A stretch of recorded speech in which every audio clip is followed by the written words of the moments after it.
Alright, gentlemen, welcome to yet another exciting episode of The Man from Vilnius, or technically in Vilnius, right, because I'm not from Vilnius.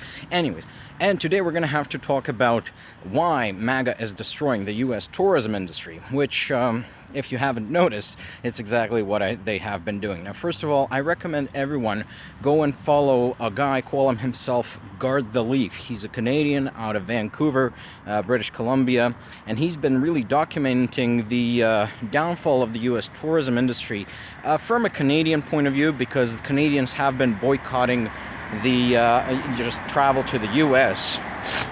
Due to the just sheer danger involved in traveling to the U.S. right now. You could be detained, you could be disappeared, you could be sent to Guantanamo Bay, Alcatraz. You could spend weeks in an ICE detention center. And the 51st state rhetoric, he mentions that a lot. And I mean, if I were Canadian, I would be pissed off about it. And but today we're going to have to talk about, so go and follow Guard the Leaf, and today we're going to talk about where does this come from, psychologically speaking. Now, for those of you who've been following this channel for a while, and especially the fashion updates, you guys know I take a lot of trips to Budapest. I buy a lot of my clothes in Budapest. I love Budapest. It's a beautiful city. Well, I mean, one thing that you learn when you travel to Budapest a lot, especially if you're driving into Hungary, right? So, like I do, because it's, 8 hours away. What am I going to do? To pay an airline for the privilege?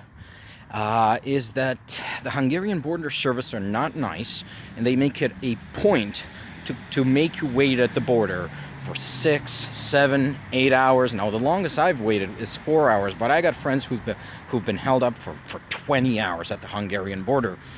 And they do this because, they have to check every car, open every boot, and it's really unnecessary. Now, that would be bad enough, were it not for the fact that this same border service, which makes it a point to harass tourists, people trying to enter Hungary legally, they also just let illegal immigrants enter the country, not 100 meters away from the border crossing. They don't care. They don't care about that, but they do care about, the contents of my trunk, and, they open it. Why is it empty? And I say, I intend to raid all the Budapest thrift stores. And they look at me like I got two heads, and maybe I do, I don't know.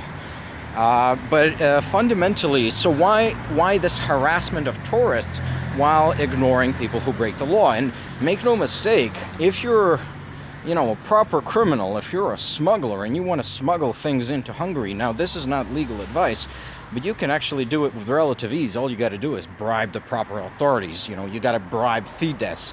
This is Orban's party, which is pro-Russia, pro-China, pro-crime, pro all the evil shit.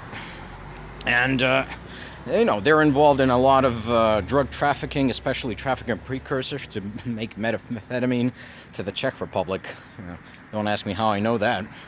But anyways, these people are not, they're not border security conscious. They are border security hawks, but they're not actually protecting Hungary's borders all that much. Now, I asked a Hungarian friend, what gives? What's the deal with the, Hungarian border guards? Why are they like this? And the way he put it is, the Fidesz voters, so the people who vote for Fidesz, right, the people who support Viktor Orban and his party, they like to see foreigners inconvenienced.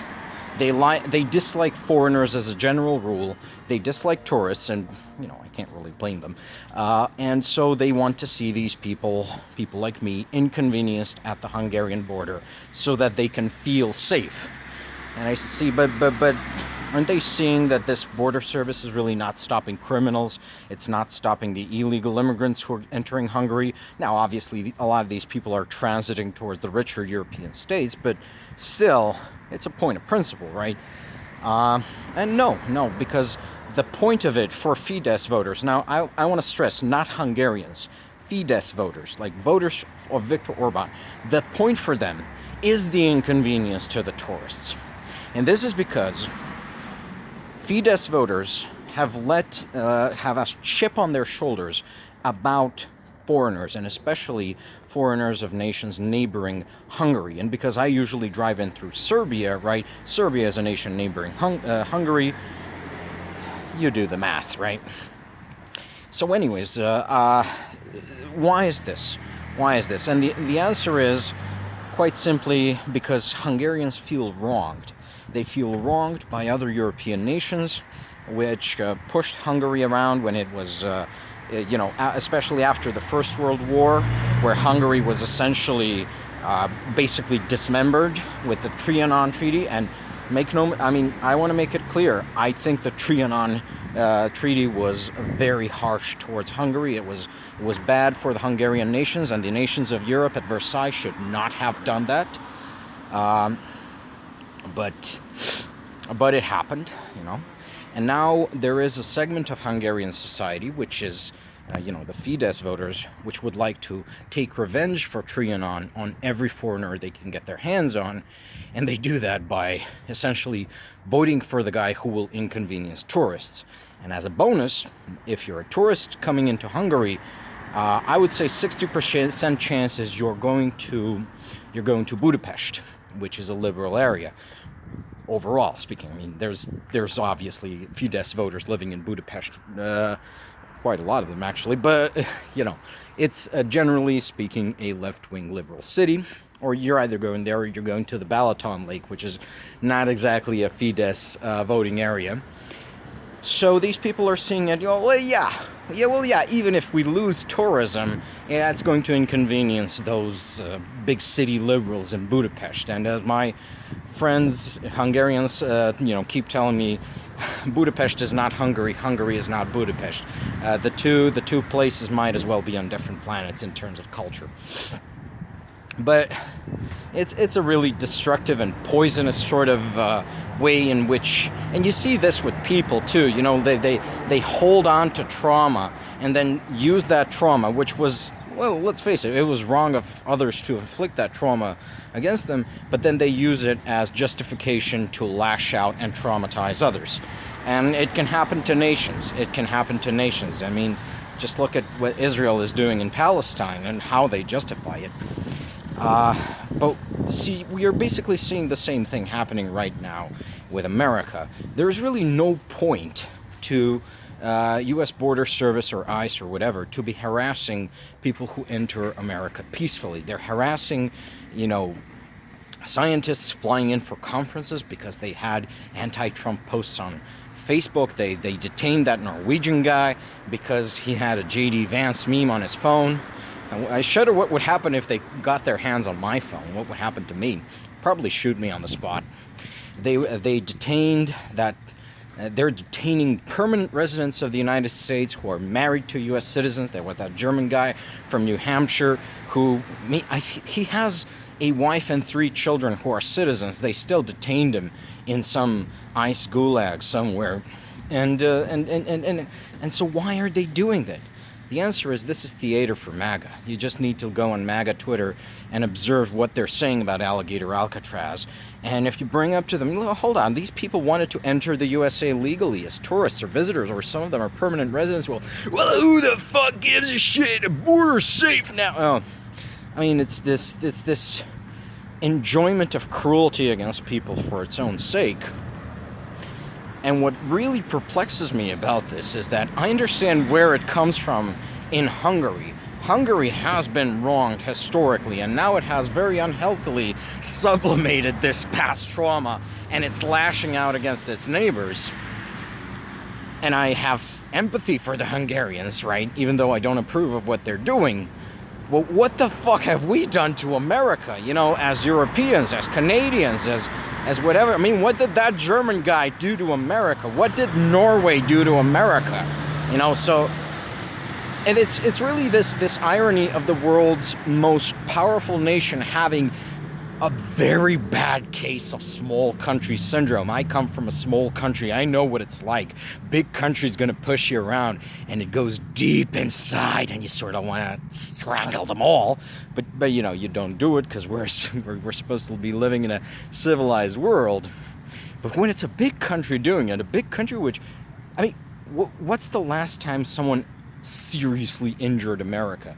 What's the last time someone, even, I mean, when America was seriously injured on 9/11, right? This was in 2001 during the terrorist attacks in New York City.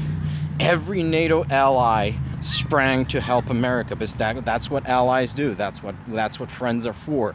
You know, we got to stick together. We hang together or we hang separately. I believe it was Ben Franklin, may have been John Adams. I'm just walking through a park. Well, I can't just remember these things. So that's really what's perplexing to me. But it is fundamentally a very bad case of small country syndrome gripping America. And now it's lashing out towards its neighbors, lashing out towards Europe, and it's lashing out, I think, towards Canada because of the narcissism of small differences. Because to an outsider, and I'm an outsider, I'm a Southeastern European, American and Canadian culture, they are very similar, right? But this sort of creates a certain narcissism of small differences type situation where Canada is facing particular ire from the MAGA group. But it is fundamentally this paranoid imagining of imagined wrongs, imagined slice that the Europeans and the Canadians and the Japanese and the Koreans have been doing this and that to America, and now we're going to take it out on the tourists. And while we're at it, we're going to destroy the economies of a lot of these tourism-dependent states, which, some are like Vermont or New Hampshire or New York. They are blue states. Some are swing states like Nevada and I forget there's another one. It's a swing state and it's touristy, and I forget it.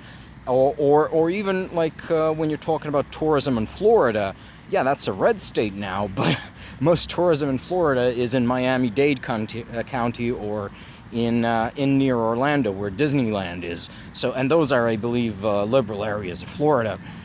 So fuck them, right? Fuck them, right? You're injuring the imagined foreign enemy and the imagined domestic enemy as well. So it's a twofer, just like in the Hungarian case. So I guess that's the message I'm going to leave you with. I'm just perplexed as to where this persecution complex arose from. Where this trauma response arose from in America. Maybe some of you guys in the comments know. Anyway, subscribe to Guard the Leaf. He seems to be a good source on just the MAGA destruction of specifically Canadian tourism to America, but he does things more broadly as well. I guess that's it. Bye-bye, people, and take care.